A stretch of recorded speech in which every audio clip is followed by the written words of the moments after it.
王爷，敬武侍郎，多亏二位周旋判断，咱们才能继续喝酒，继续玩乐呀。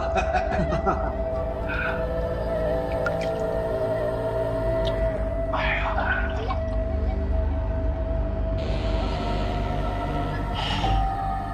这个刘备坏我好事，算他福大，请父皇保佑。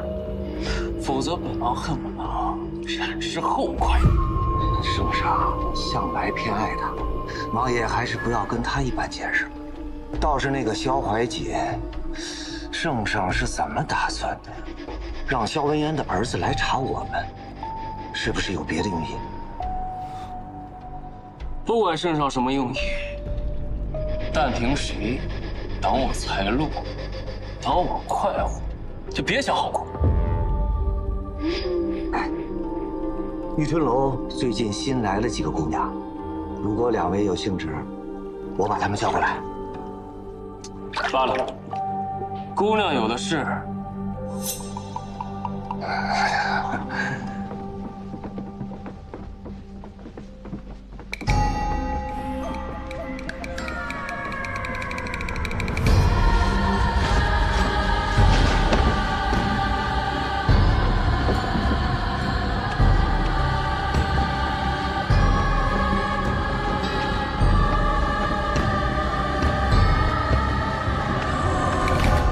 今天先这样了，走吧。喂，王爷再等等，还有人没到呢。什么人？还能让本王等他？不等了。本王请留步啊！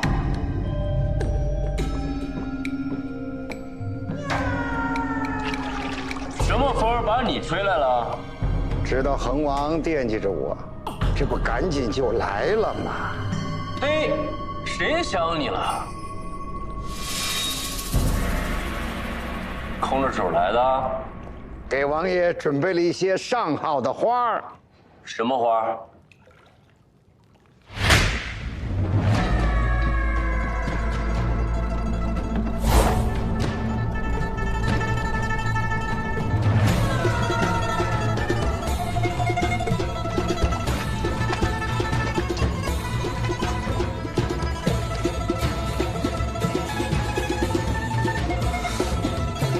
金手指芙蓉，好花，好花啊！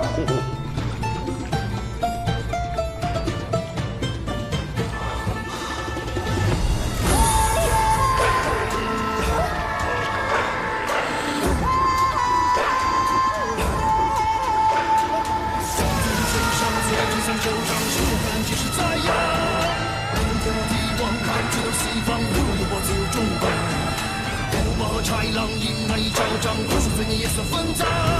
山河本上自有权衡，天道王牌不错。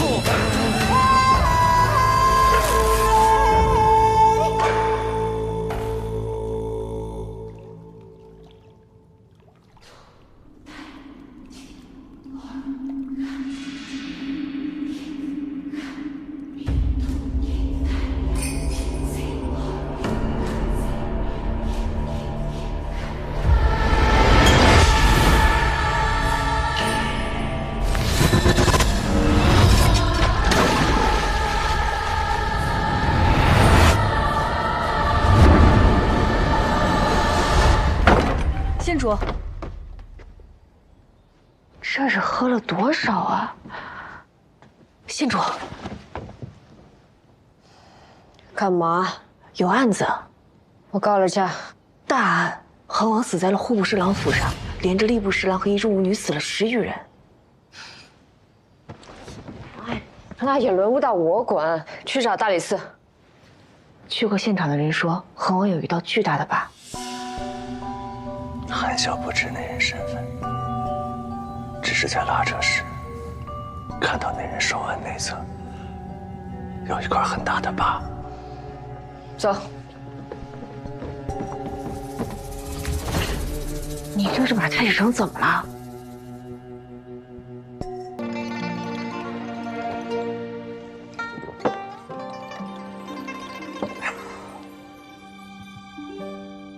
县主，你可以说圣上是在袒护那些人，但圣上也确实是用按下真相的方式保下了你。或许在圣上那里，正义被伸张的方式不只有你认定的那一种。怎么说的像是我不懂事了？内司伯、五人、顾司职，还有我们都是和你一起的。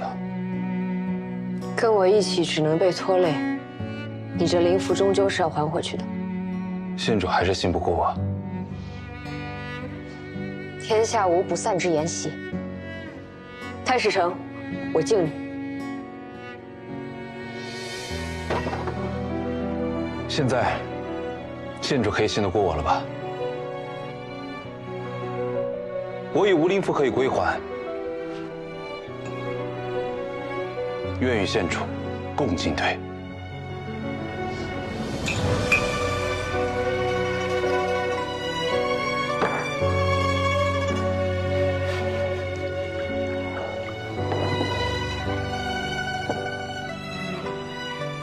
其实县主与平日表现的并不相同，与旁人所说的、所想的也完全不同。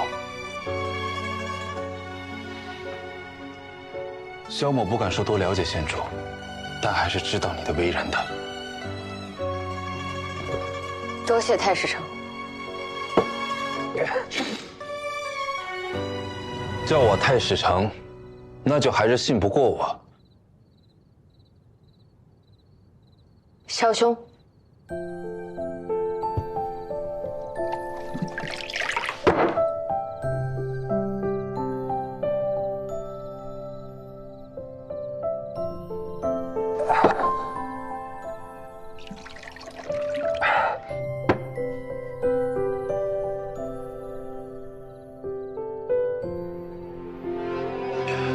你不是无情，你只是不喜欢掩饰。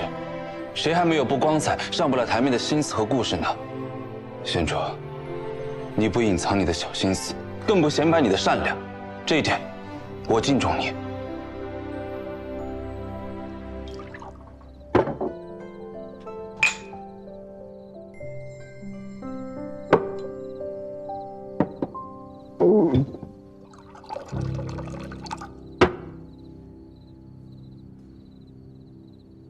干杯！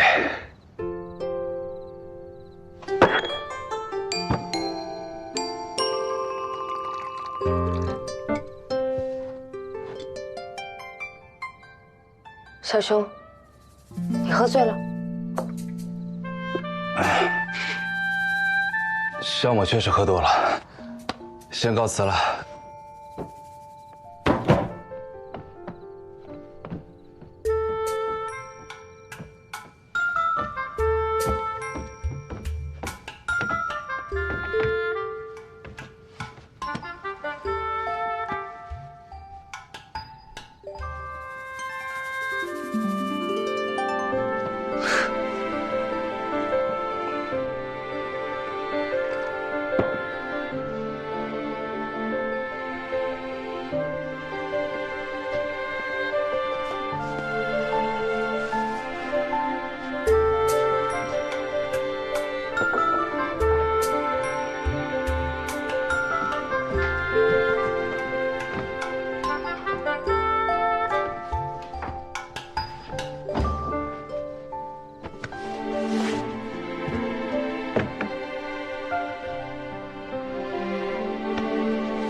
居然用了交心诀，可怜的太史丞啊，一定是跟你掏心掏肺。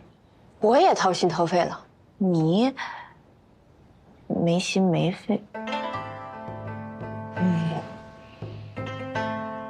你这是给太史丞骗成什么样了？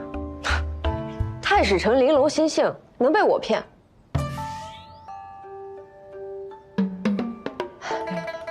太史丞，啊不，萧兄，户部侍郎杨尚礼府上有命案，我们先走一步。你收拾好了就来找我们。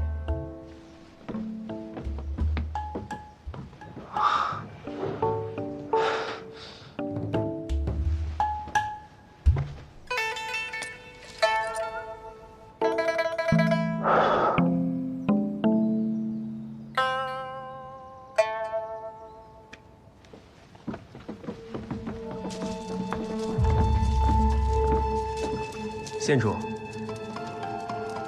昨夜杨侍郎秘密宴请了恒王和于侍郎，说有要事相商，让下人们不许靠近后院，只留下了这些武技伺候。武技是平康坊哪一家的？好像是家妓。家妓，能查到身份吗？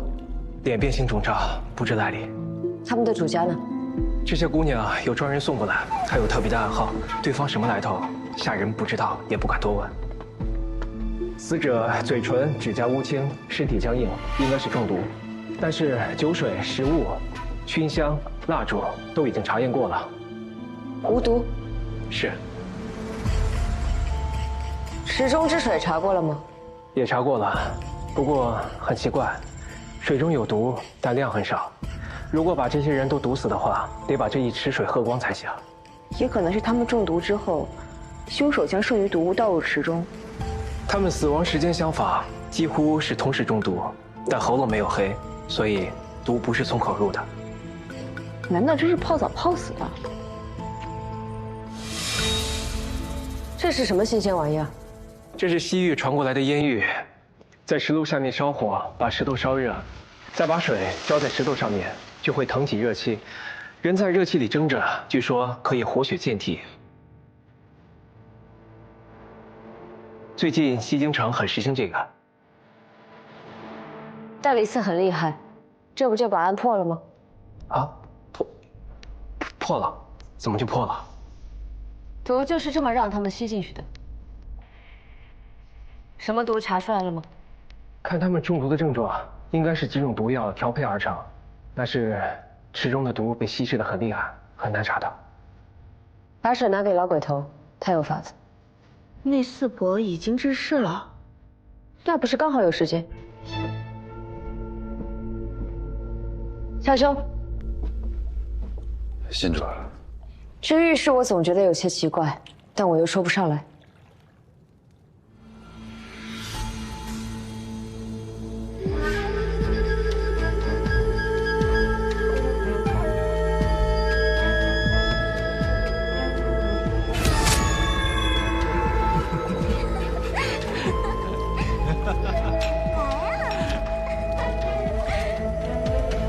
好酒。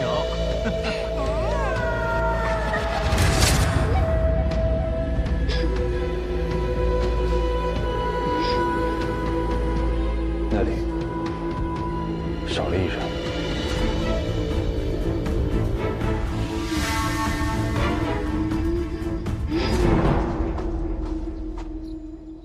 门房说，确实有一个男人是送那几个武技一起来的，后来又提前走了。他以为是送武技的下人，就没多留意。那人是凶手？不知，只是那人一定也中毒了。凶手借滚烫的石头，将毒散在空气中。最早在屋内的恒王、2位侍郎以及6位武技中毒最深，毒发最快。我们要找到这个人，因为最晚到浴室，所以中毒尚浅。但往外跑的过程中，还是有毒发表现。通往浴室大门的灯都倒了，应是那人踉跄出门撞翻的。去查今日告假的官员，不管病假事假，都要见到人。避而不见的，我们就亲自探望一番。是。那人坐在2位侍郎中间，应是主位。那就更简单了，只要查4品以上的就好。想到什么了？没什么。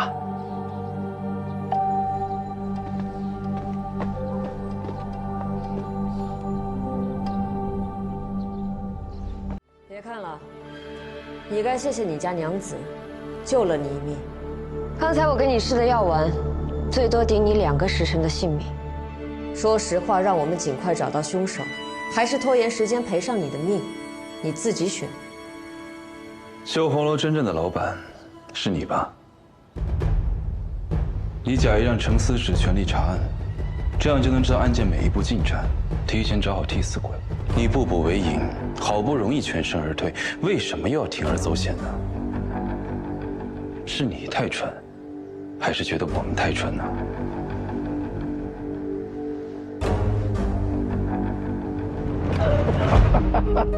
小环境啊，小环境，你怎么小年纪，跟你那个老子一样爱说教？你们现在想怎么说，你们就怎么说。老夫不过是在府中被人意外毒害，其他的一概不知。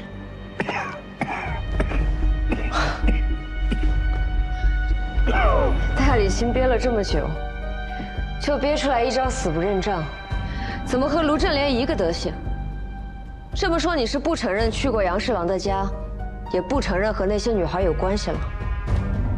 老夫一身清白，不容攀咬啊！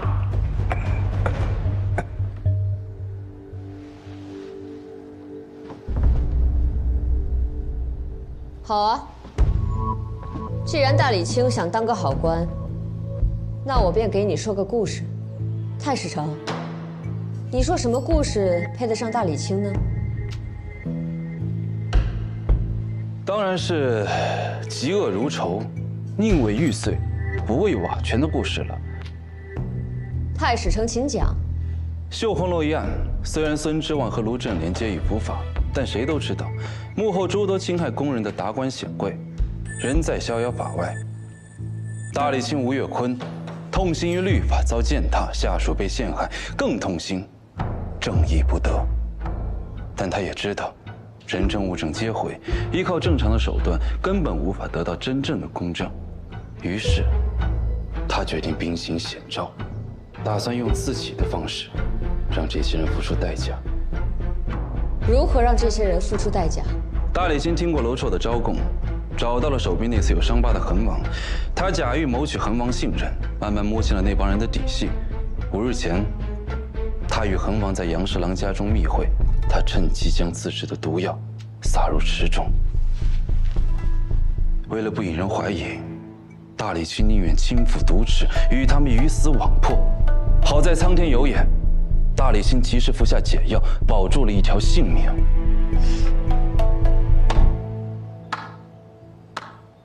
真是可歌可泣，感天动地。圣上一定会法外开恩，褒奖大理卿的一片苦心，哪怕大理卿毒杀了圣上的亲生儿子。是不是想说我空口无凭，随意攀咬？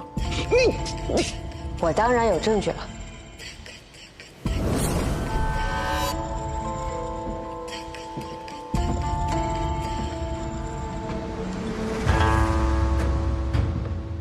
大理卿的贴身之物，圣上御赐。你要干什么？你要干什么呀？我当然是找证物了。这可是我放掉杨侍郎家那池毒水后，在池底意外发现的。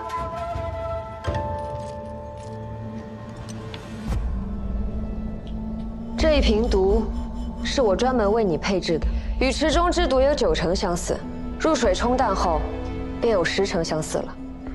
这样的小药瓶，我在你府上藏了5、6瓶。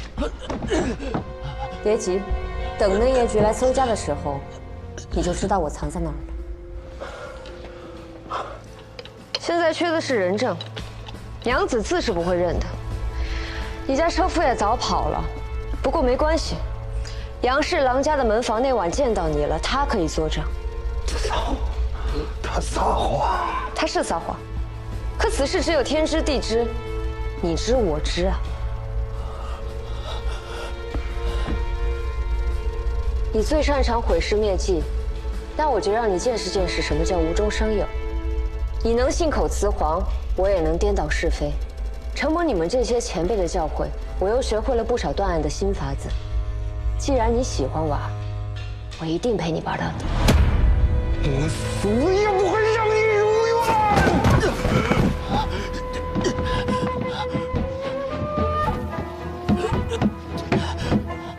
最好说话算话，但别以为可以一死了之。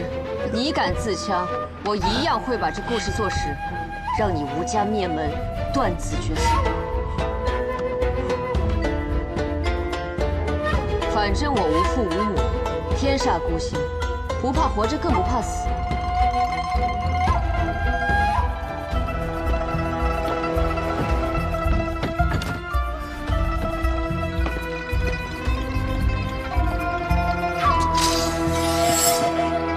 可是吴月坤，你怕不怕？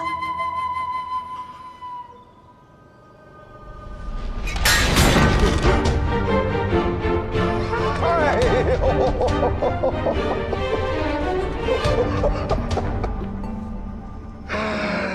都怪那几个贱人，我都已经要金盆洗手了，是他们非来要求我。说他们离开了绣红楼就没了营生，求我帮帮他们。也是他们几个人出的主意，可以去各位大臣的府上，既安全又尽兴。我一时心软，就答应了他们。我被他们害死。我被他们害死了呀！你真是无药可救。想救你的妻儿，就把你的罪行一桩桩、一件件都写下来。1个时辰后，你是走阳关道还是奈何桥，就看你自己了。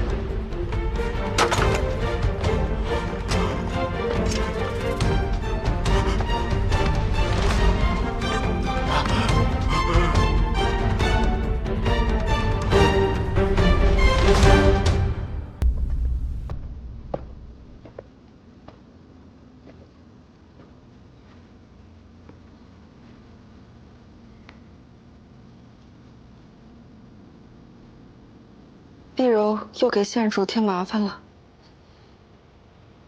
为了这些人，赔上性命，值得吗？对我们这些人而言，死比活着容易。若是死了，还能拉着这帮禽兽们陪葬，便也是不亏了。县主，请坐。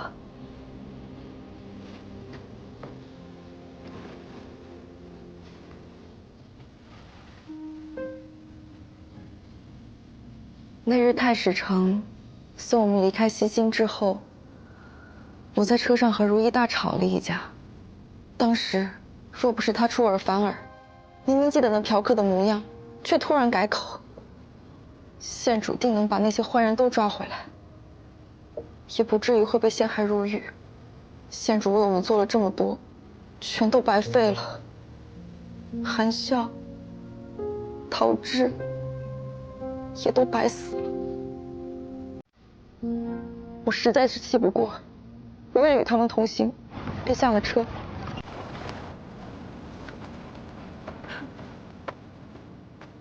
那天我身无分文，为了追回我的钱袋，我追着马车的方向，可是没想到，真的被我追上了。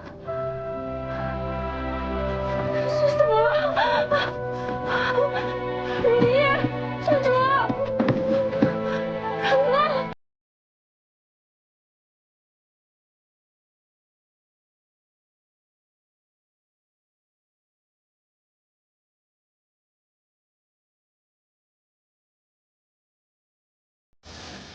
我只听到那位大哥拼尽全力说出了一个名字：吴月坤。我不知道如意他们是死是活，但直到我在大理寺门口看见他的脸，就算他不戴面具，我也能够认出他就是绣红楼真正的主人。我在绣红楼见过他。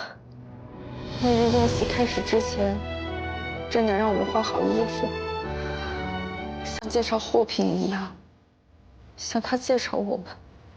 他的眼睛像鹰一样，隔着面具打量着我们，亲手将我们推进一场醒不过来的噩梦。结果他根本就不记得我是谁，他甚至还问我有何冤屈。我终于明白为什么那时候如懿说话总是反反复复，也终于明白为什么县主和太师长拼尽全力都没有办法把他救出来。因为查案之人就是凶手。所以你打算复仇？可我那时候并不知道该怎么做。我担心如懿他们已经死了，但更希望他们还活着。于是，我便每天跟踪吴越坤，我想找到他们。但吴越坤很警惕，那院门外一直有人把守着。后来，不知如懿用了什么办法，取得了吴越坤的信任。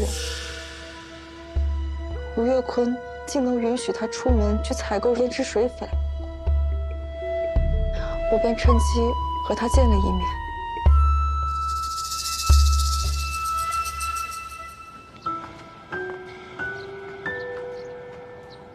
你为什么在这儿？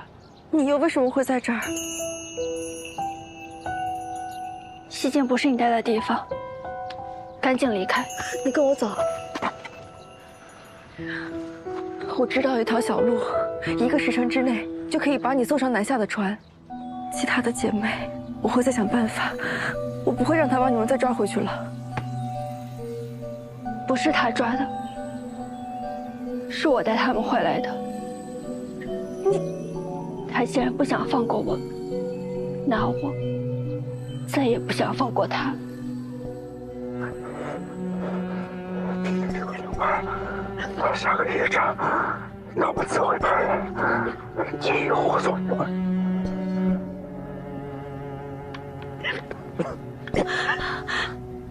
我要杀了吴越坤，为所有人报仇。我们一起杀了他。你真的想杀他吗？不光想杀了他，连我自己都想杀了。我以为离开了绣红楼，噩梦就结束了。可是从那之后每一天，我没有一天能够睡得安稳。我只要一想到那些拿着刀子一刀一刀割在我们身上的人，都还可以高枕无忧、安然无恙，我连死都不敢死，我好怕呀！我怕我死了，就再也没有人知道他们做过些什么。如懿告诉我，他们为了活下去，假意向吴越坤表达他们愿意继续留在他身边讨生活。他们还想出了一个他无法拒绝的计划，为他打造一幢移动的绣红楼。吴越坤警惕多疑，即便这计划天衣无缝，也不会轻易答应。如懿为了取得吴越坤的信任，没有少费口舌。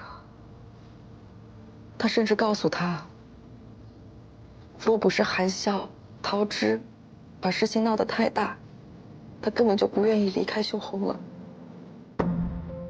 如懿还发现，吴越坤虽然警惕，但他上面的人似乎也一直在催他重开绣红楼。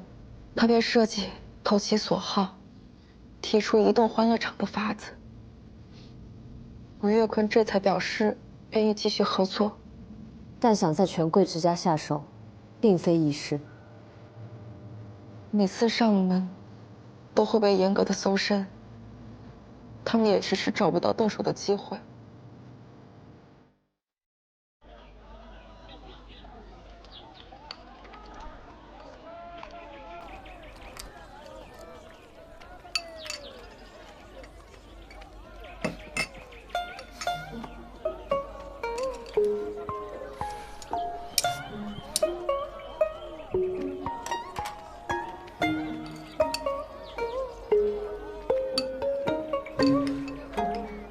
多谢。从这里到安都要多久？最少15日。15日，太快了。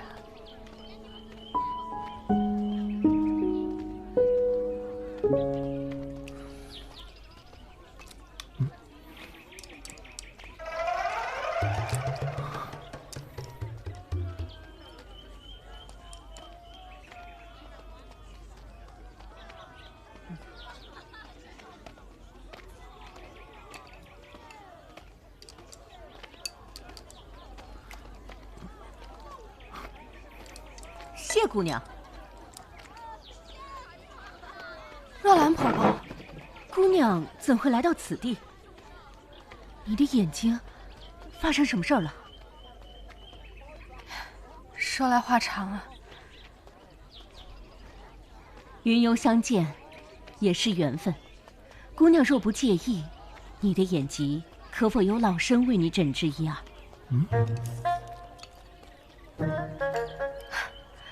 那就多谢婆婆，多谢婆婆了。走。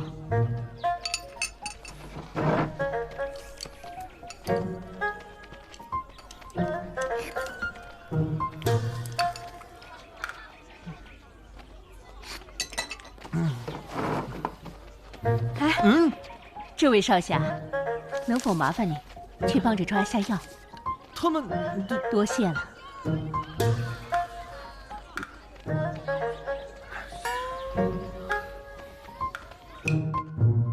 坐。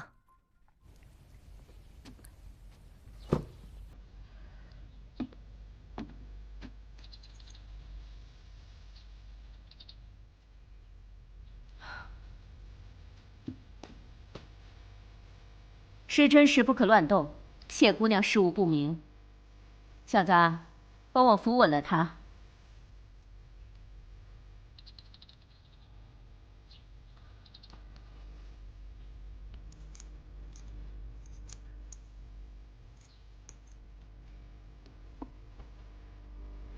开始了。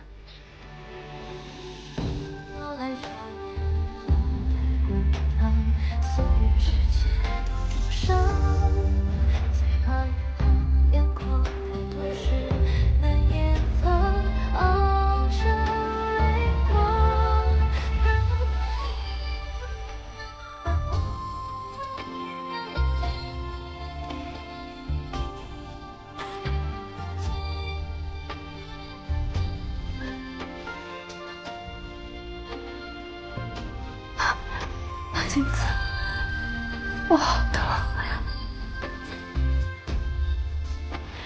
好了，淤血已通，慢慢静养，不日或可痊愈。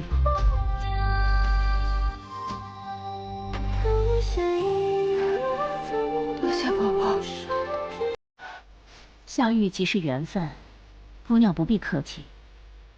我去给你煎药，你先歇着，不可伤神。有了，婆婆。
方才见你第一眼便觉不对，你的身体怎会变成这样？你至多只有1个月的寿命了，究竟遇到什么事儿了？那日皇后身死后，我被南疆的妖女伏击。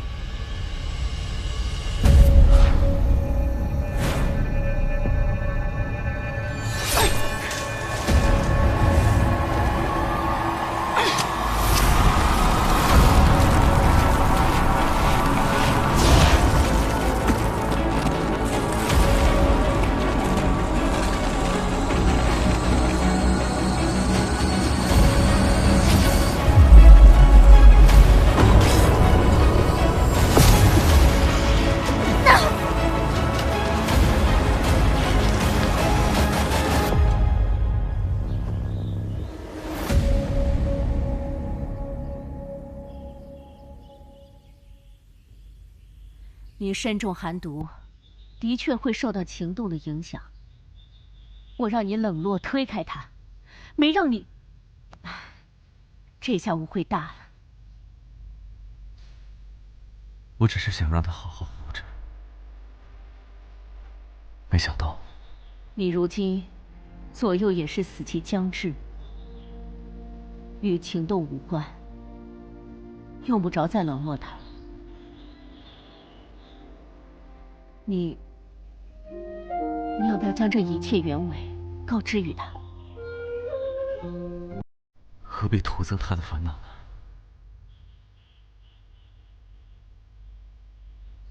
能有这样一段相伴的时光，足矣了。待我送他回到安都，我便与李迟做个了断。李迟，大禹太子。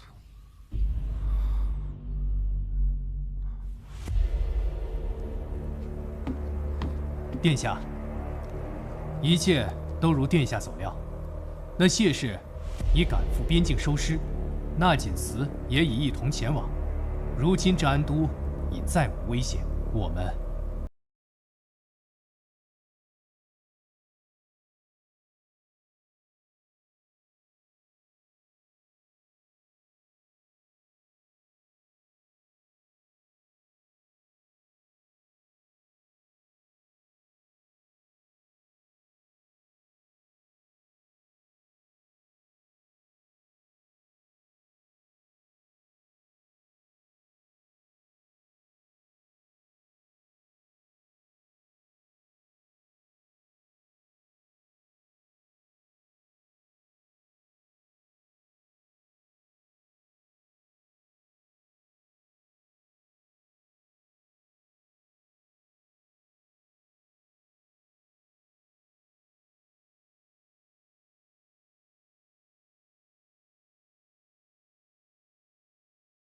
已让他有去无回。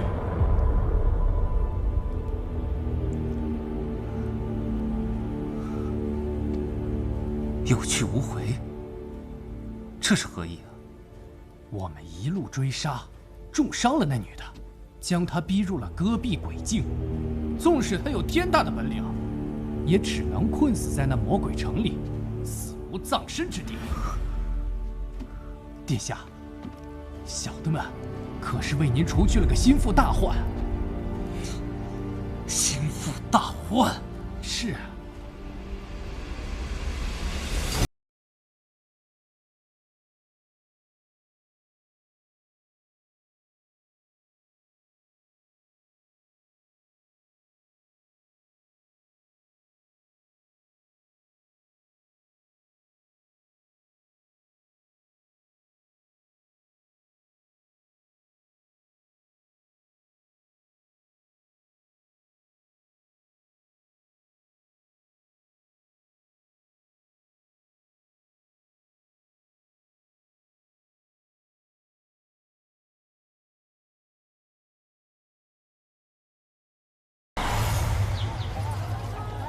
这几日相处下来，我发现少侠人也不错。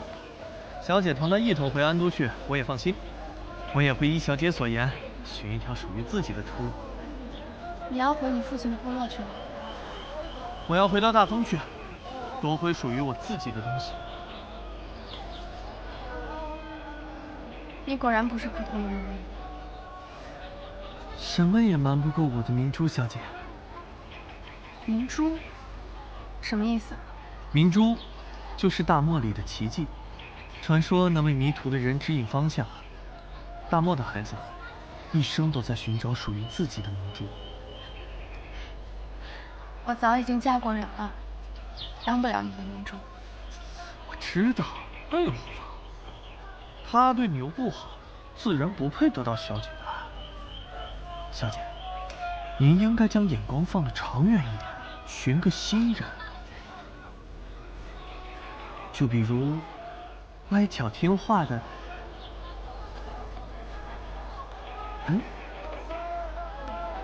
后会有期。后会有期，小姐，我们很快就会再见的。你在安都等我。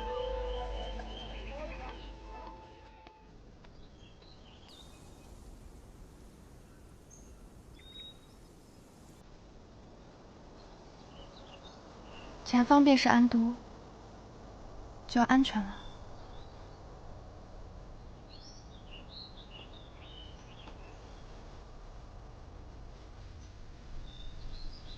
万事小心。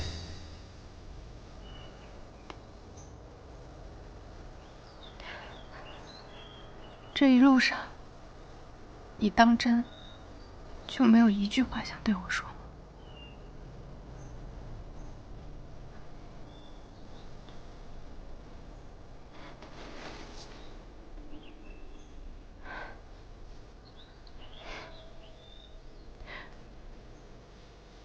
忘了，你不会说谎。